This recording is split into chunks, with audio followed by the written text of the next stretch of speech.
오늘 하나님께서 주시는 말씀은 누가복음 14장 11절 말씀입니다. 누가복음 14장 11절 말씀 한 목소리로 봉독하겠습니다.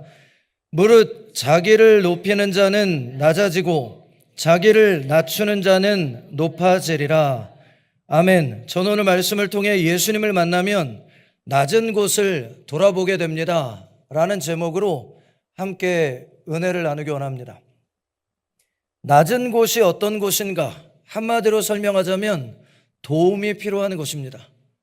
도움이 필요한 곳에서 돕기 위하여 살아가는 삶, 그것이 의인의 삶이다 라고 성경은 말씀을 하시는데, 우리가 보통 의인이다 라고 표현할 때 의인이 어떤 삶을 살아야 되는가 설명해 주실 수 있겠습니까? 라고 물어보면 머뭇거리시는 경우들이 많습니다. 착하게 사는 거 아니에요? 뭐 요 정도. 그런데 오늘 성경 말씀을 보니까 하나님께서 보실 때 의인이구나 라고 인정하시는 삶이 어떤 삶인가가 세 가지의 말씀을 통해 기록이 됩니다.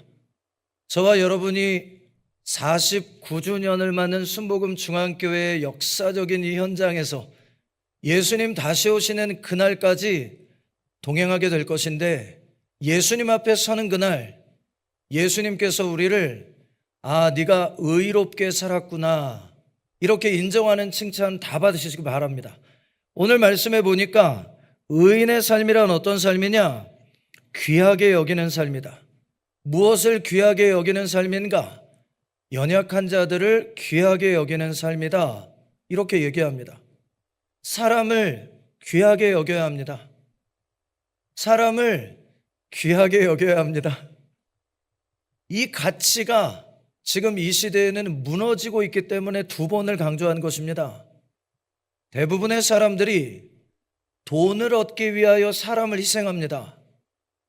그러나 하나님의 뜻은 사람을 얻기 위하여 돈을 희생하는 것, 그것이 의로운 삶이라는 것입니다. 누가복음 14장 1절의 기록입니다. 안식일에 예수께서 한 바리새인 지도자의 집에 떡 잡수시러 들어가시니 그들이 엿보고 있더라. 바리새인 지도자들 가운데 한 사람이 식사 대접하겠다고 신방 요청을 했습니다. 저였으면 안 갔습니다. 돌을 들고 죽이려고 하던 사람들이 갑자기 나에게 식사를 하자고 초청하는데 거기 갈 이유가 있겠습니까? 가봐야 분명히 책을 잡고 고소할 거리를 찾으려고 애를 쓰지 않겠습니까? 저 같으면 단호하게 거절합니다. 근데 예수님 거절하지 않으시고 그 집을 가십니다. 그리고 성경에 기록하기를 주의 앞에 수종병 든 한 사람이 있는지라. 수종병이 어떤 병인가 찾아보니까 신체의 여러 부위에 물과 체액이 비정상으로 너무 많이 쌓이는 것 때문에 얼굴과 손 또는 팔과 다리가 붓거나 배가 불룩해져서 호흡곤란이 오거나 혹은 살이 썩어 들어가는 병, 이것을 수종병이라고 이야기합니다. 예수님을 집으로 초청하며 이미 예수님의 시험이 될 사람도 준비를 해두었다 이런 말입니다.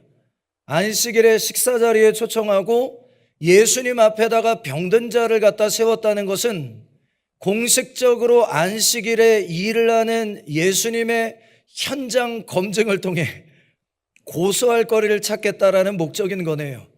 사람이 이렇게 못됐습니다. 사람이 사람을 시험에 빠뜨리기 위하여 이런 함정을 파는 일들을 하는데, 이게 우리의 일상에서는 많이 벌어지는 일이잖아요. 또 뒤에 기록하기를 3절에 이렇게 기록을 합니다. 예수께서 대답하여 율법 교사들과 바리새인들에게 이르시되, 이 일을 공모한 사람들이 누군지가 기록이 됐네요. 안식일에 병 고쳐주는 것이 합당하냐 아니하냐 이렇게 물으십니다. 내가 지금부터 율법 교사요, 율법이라면 목숨을 걸고 지키는 너희들에게 묻는다. 하나님이 너희에게 주신 율법에 비추어 본다면 안식일에 병든 자를 고치는 것이 옳으냐 옳지 아니하냐 이렇게 물은 것입니다. 율법에는 그런 이야기가 없습니다. 그런데 바리새인들이 하나님을 더 열심히 섬기고자 하는 열심 때문에 율법을 39개의 조항으로 자기들 마음대로 일을 한다는 것은 이런 것이다 라고 만들어낸 것입니다. 그리고 그 유대인 바리새인들이 만든 39가지의 사람이 만든 전통 가운데에는 생명에 지장이 없다면 안식일에는 병든 자를 고치면 안 된다라고 하는 조항을 자기들 멋대로 넣은 것입니다. 그러면 지금 이 율법교사들과 바리새인들이 만약 자신들이 만들어 놓은 그 전통을 하나님의 말씀이요 율법이라고 인정한다면 예수님께 당장 대답해야 됩니다. 예! 우리가 만든 조항엔 그런 말이 있어! 이러고 예수님을 대적하는 게 맞습니다. 그런데 뒤에 이들의 반응이 이상합니다. 4절 앞부분에 기록하기를 그들이 잠잠하거늘 긍정하지도 못하고 부정하지도 못한 상태로 예수님을 그저 눈을 뜨고 꿈뻑꿈뻑 쳐다보고만 있었다는 얘기입니다. 율법에 없는 얘기입니다. 율법에 없습니다, 여러분. 근데 지금 교회가 왜 성도들이 신앙생활에 힘이 든 줄 아십니까? 사람이 만들어 놓은 전통들이 얼마나 교회마다 꽉 차 있는지, 그 사람이 만든 습관과 전통에 순응하지 못하면 도끼가 가득한 눈을 뜨고 사람을 노려보는 그런 곳이 교회가 된 것입니다. 예수님이 지금의 교회를 찾아오신다면 물으실 것입니다.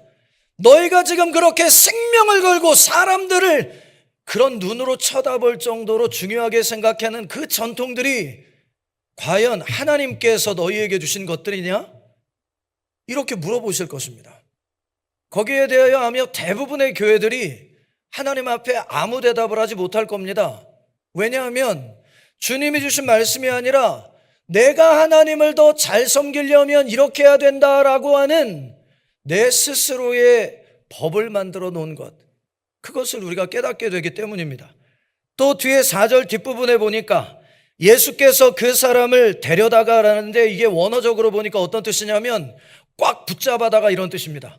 그러니까 그냥 친절하게 이 사람을 데려간 게 아니라 예수님의 시험거리로 앞에 세운 이 병든 자를 예수님께서 이 단어가 어디에 쓰냐면 베드로가 물에 빠져갈 때 그 사람을 붙잡아 건질 때 사용했던 단어입니다. 그러니까 이 수종병자를 데리고 강하게 이끌어 그 바리새인들로부터 벗어나게 만드셨다는 것입니다. 그리고 뒤에 기록하기를 고쳐 보내시고라고 말합니다.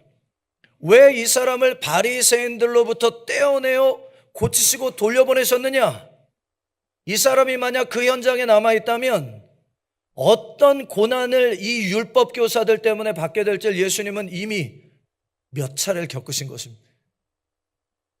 더 이상 바리새인들의 유혹 도구 되지 말고 그냥 너는 너의 삶을 살아야 한다라고 보내버리신 것입니다.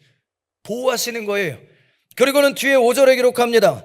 또 그들에게 이르시되 너희 중에 누가 그 아들이나 소가 우물에 빠졌으면 안식일에도 곧 끌어내지 않겠느냐 하시니 너의 가족이 당한 피해라면 어떻게 하겠느냐? 너의 재산에 대한 피해라면 네가 어떻게 하겠느냐? 안식일이라는 핑계로 그 급한 문제에 대하여, 그 어려운 고난의 문제에 대하여 너희가 아무것도 아니하고 그냥 그렇게 두겠느냐? 이 말은 바꾸어 설명하면 너희가 그렇게 안일하게 사람들의 어려움에 대처하는 이유는 너의 문제가 아니라고 생각하기 때문이다. 너의 일이라고 생각하지 않는 것 때문에 함부로 이야기하고 함부로 힐난하고 함부로 정죄하게 되는 것이다. 이렇게 가르쳐 주는 것입니다. 여러분, 대부분 우리가 그 사람이 없는 자리에서 그 사람에 대해서 쉽게 이야기할 경우 그 사람을 나의 소중한 사람으로 여기지 않는 경우에 우리는 그런 말들을 쉽게 뱉는 경우들을 보게 됩니다. 소중한 사람들에 대한 이야기는 우리가 함부로 하지 않습니다. 누군가가 내 소중한 사람을 함부로 깎아내리는 이야기를 하면 그 말을 듣고 그냥 그 자리에서 웃고 있지 않습니다. 어디 그 사람이 어떤 사람인 줄도 모르면서 함부로 그런 이야기를 하냐고, 그 이야기 못하게 만들어버리는 게 당연한 거 아닙니까? 뒤에 기록합니다. 6절에 기록하기를 그들이 이에 대하여 대답하지 못하니라. 하나님의 눈앞에서 의인은 누가 의인이냐? 이 사람을 귀하게 여기는 삶을 살아가는 사람들이 의인이라는 것입니다. 특별히 49년을 달려온 우리 순복음 중앙교회 성도들이요, 세상에서 이런 믿음의 동역자들을 만날 수가 있다고 생각하십니까? 지금 현재 순복음 중앙교회에 모여있는 주의 종들과 각 기관의 봉사자들과 함께 동행하는 우리 서로가 과연 이 땅 어디에서 이와 같은 만남을 누릴 수 있겠습니까? 그렇게 함께 동행하는 서로를 귀하게 여기는 것, 이것이 우리가 교회로서 해야 될 가장 첫 번째 일이다라고 말씀하는 것입니다. 교회에서 함께 동행하는 믿음의 사람들도 귀하게 여기지 못하는 사람이 어떻게 세상에서 그 하나님도 없는 삶을 살아가는 사람들을 귀하게 여긴다는 말입니까? 그러니까 그 교회의 모습을 보면 대충 그분의 삶을 아는 것입니다. 신앙생활 어떻게 하는가를 보면 대충 그분의 일상생활이 그려지게 되는 것입니다. 기억하라, 사람을 귀하게 여겨야 한다 말씀하시는 거예요. 두 번째, 의인이란 어떤 사람이냐? 7절로 11절에 보니까 끝자리에 앉는 사람이다 이렇게 기록을 합니다. 끝자리에 앉는 사람이다 이렇게 기록을 합니다. 하나님의 눈앞에 의인이란 누구냐? 끝자리에 앉기를 즐겨하는 사람이다. 말씀을 보니까 7절에 기록합니다. 청함을 받은 사람들이라는 것은 바리새인이 얼마나 많은 사람들을 초청했겠어요? 자기의 의로움을 드러낼 뿐 아니라 예수님의 거짓됨을 드러내기 위하여 많은 사람들을 최대한 초청했던 것 같아요. 그런데 그 초대받은 사람들이 높은 자리에 택함을 보시고 라고 말합니다. 당시 바리새인들은 일반인들이 앉는 식탁과는 구별된, 특별히 사람들이 고귀하게 여기는 사람들이 모이는 자리를 따로 만들었다는 얘기고, 그 자리에 어떻게든 앉기 위하여 사람들은 싸우고 있었다는 이야기입니다. 여기 어법상으로 미완료 과거형으로 되어 있는데 이건 뭐냐면 과거로부터 지금까지 그 일을 반복하고 있었다라는 뜻입니다. 뒤에 또 말씀하기를 그들에게 비유로 말씀하여 이르시되 내가 누구에게나 혼인잔치를 청함을 받았을 때에 높은 자리에 앉지 말라. 신앙생활과 사역의 목적은 높은 자리에 앉는 것에 있지 않음을 너는 기억해야 한다. 그러기 위해서는 이기적이어서는 안 된다. 너를 먼저 생각하는 삶을 살아가지고는 그 높은 자리를 찾지 않는다는 게 쉽지 않다 이 얘기입니다. 또 뒤에 말씀하시기를 그렇지 않으면 너보다 더 높은 사람이 청함을 받은 경우에 너와 그를 청한 자가라는 것은 주인이 와서 너더러 이 사람에게 자리를 내주라 하리니 그때에 내가 부끄러워 끝자리로 가게 되리라. 초청한 주인에게는 권세가 있다. 그것은 스스로를 존귀하게 여기고 높이는 자, 다른 사람들의 삶에 관심이 없이 다른 사람들의 수고를 먹고 마시며 누리기만 하는 자, 그런 사람들은 멀리 내보내버리는 권세가 있다는 것입니다. 여기에 말하는 주인이 누구냐? 하나님이십니다. 여기 어떤 자리라고 말씀했냐면 혼인잔치 자리입니다. 마지막 날 우리가 천국에 들어가게 되는 그 자리에 주인 되신 하나님이 스스로를 높이고 고귀하게 여기며 이기적이었던 것 때문에 다른 사람들의 섬김을 받고 누리기는 좋아했지만 섬기기를 게을리했던 자들, 그런 사람들을 전부 다 밀어내시겠다는 것입니다. 그리고는 10절에 기록합니다. 청함을 받았을 때에 차라리 가서 끝자리에 앉으라. 이 원어적인 뜻은 이웃을 먼저 돌보는 삶을 살라는 것입니다. 너 자신만을 생각하는 삶이 아니라 이웃을 먼저 돌보는 삶을 살아야 한다 이 말입니다. 그리고 뒤에 말씀하기를 그러면 너를 청한 자가 와서 너더러 벗이어 올라앉으라 하리니 그때야 함께 앉은 모든 사람 앞에서 영광이 있으리라. 주인께서 먼저 이웃을 돌보기 위해 헌신하기를 기뻐하는 사람들을 주인의 권세로 가장 존귀한 하나님의 가까운 자리에 앉히실 것이다. 이렇게 말씀을 하는 것입니다. 왜 우리가 끝자리에 앉는 삶을 살아야 되는가? 누가복음 14장 11절에 이렇게 기록을 합니다. 무릇 자기를 높이는 자는 낮아지고 하나님이 어떤 분이신지 너희는 깨달으라는 것입니다. 자신만 생각하고 높은 곳만 바라보며 자신의 능력을 과시하느라 이웃을 함부로 비판하고 가르치려는 자는 하나님께서 가까이 하지 않으시고라는 뜻입니다. 또 뒤에 말씀하기를 자기를 낮추는 자는 높아지리라. 이 의미는 이웃을 존중함으로 먼저 생각하고 연약한 이웃을 도우며 하나님 앞에서 스스로의 한계를 인정함으로 배우는 자세로 자신의 삶을 올바로 세우는 것에 집중하는 사람은 하나님께서 그를 가까이 하신다는 것입니다. 기억하라. 신앙생활을 한다는 것은 끝자리에 앉는 법을 배우는 것이다. 그것을 너희가 올바로 배우지 못하고 세상 사람들이 그런 것처럼 편안한 자리, 많은 것을 누리는 자리, 그 자리 사모하고 신앙생활 하다가는 마지막 날에 주인 되신 하나님이 너 저리로 가라 라고 하나님으로부터 가장 먼 끝자리로 내보내신다는 것입니다. 누가 가장 두려워해야 되는가? 이 교회 안에 있는 주의 종들이 두려워해야 되는 것입니다. 제가 왜 그렇게 주중에도 담임 목회자들이 하지 않는 일들을 끊임없이 섬겨나가느냐? 이 말씀 때문입니다. 이 목회자의 자리가 잠깐 딴 마음을 품으면 인간적인 욕심으로 정말 헛된 일들을 하는 자리가 이 자리가 될 수 있기 때문에 그렇습니다. 근데 저의 스승이 누구시냐? 우리 교회 장로님, 권사님들, 또 우리 주의 종으로 오랫동안 사역해 오신 우리 전도사님들, 이분들의 사역이 저는 지난 3년 반 전에 이 교회를 왔을 때 충격이었습니다. 연로하신 장로님들이 무거운 물건들을 마다하지 않으시고 옮기고 교회를 위하여 그 큰 나무들을 막 잘라내시고 그 모습을 본 이 50대에 들어서는 목회자가 견딜 수 없는 마음에 불이 일어났습니다. 나는 지금까지 무엇을 하고 살아왔는가에 대한 생각이었습니다. 왜냐? 제가 한국에서 사역했던 교회는 제가 기관장을 지나 지성전의 담임 목회자였으니까 얼마나 많은 목회자들과 봉사자들이 전문적으로 저를 서포트했겠어요. 제가 손 하나 까딱할 필요가 없습니다, 여러분. 제가 뭐 하나만 바로 지시하면 그 일들이 이미 준비되어 있는 그런 목회 현장에서 사역을 해왔습니다.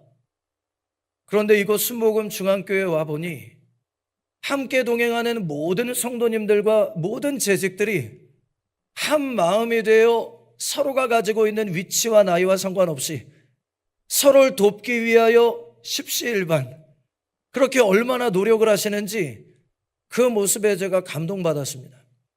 그래서 우리 교회에서 성도님들에게 조금이라도 짐이 되고 무거울 것 같은 일들이 있으면 어떻게든 도와야 되겠구나라는 마음을 가지고 섬기고 있는데 쉽지 않은 것 같습니다.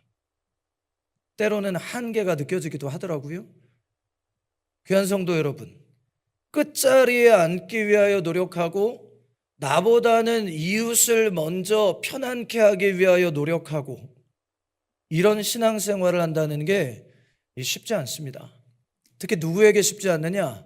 신앙생활 오래 해오신 분들에게 그게 쉽지가 않습니다.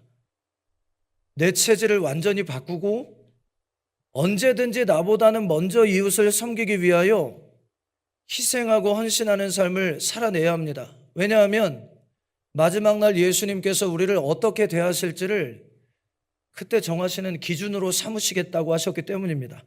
또 오늘 성경은 세 번째 말씀합니다. 내 눈앞에서, 하나님의 눈앞에 의로운 삶이 어떤 삶이냐? 갚을 수 없는 사람에게 베푸는 삶이다. 이렇게 선언하십니다.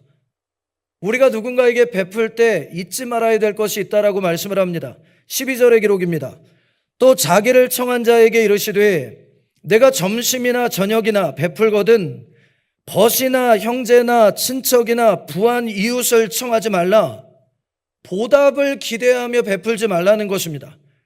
당시에도 자신의 체면을 세우기 위하여, 인맥을 넓히기 위하여, 더 큰 대접을 받기 위하여 식사를 대접하는 일들이 빈번하게 벌어졌기 때문입니다. 그런 인간적인 계획과 보답을 받으려는 목적으로 베풀지 말란 얘기입니다.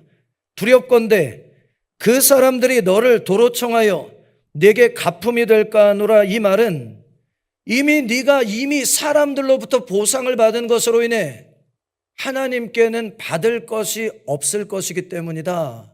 이 의미입니다. 네가 이 땅에서 애쓰고 수고한 일에 대하여 사람들로부터 모두 다 보상을 받는 삶을 지금 살고 있다면 하나님의 나라에 서게 될 그때 하나님으로부터 너는 받을 게 없을 것이라는 걸 기억하라는 것입니다. 그리고는 뒤에 또 연이어 말씀하십니다. 잔치를 베풀거든 차라리 가난한 자들과 몸 불편한 자들과 저는 자들과 시각장애인들을 청하라. 너에게 대접을 받고 난 이후에 보답할 수 없는 사람들에게 너는 베풀고 나누기를 즐거워해야 할 것이다. 왜냐? 그리하면 그들이 갚을 것이 없으므로 너에게 복이 되리니 이는 의인들의 부활 시에 내가 갚음을 받겠음이라 하시더라. 하나님께서 너의 그 모든 헌신을 기억하고 마음에 담아두셨다가 천국에 서는 그날 너의 그 모든 수고를 보답해 주실 것이기 때문이다. 대접받을 생각하지 말고, 보답받을 생각하지 말고, 감사 인사 받을 생각하지 말고 베풀어야 한다. 그 사람이 하나님의 눈앞에는 의인이다 말씀하는 것입니다.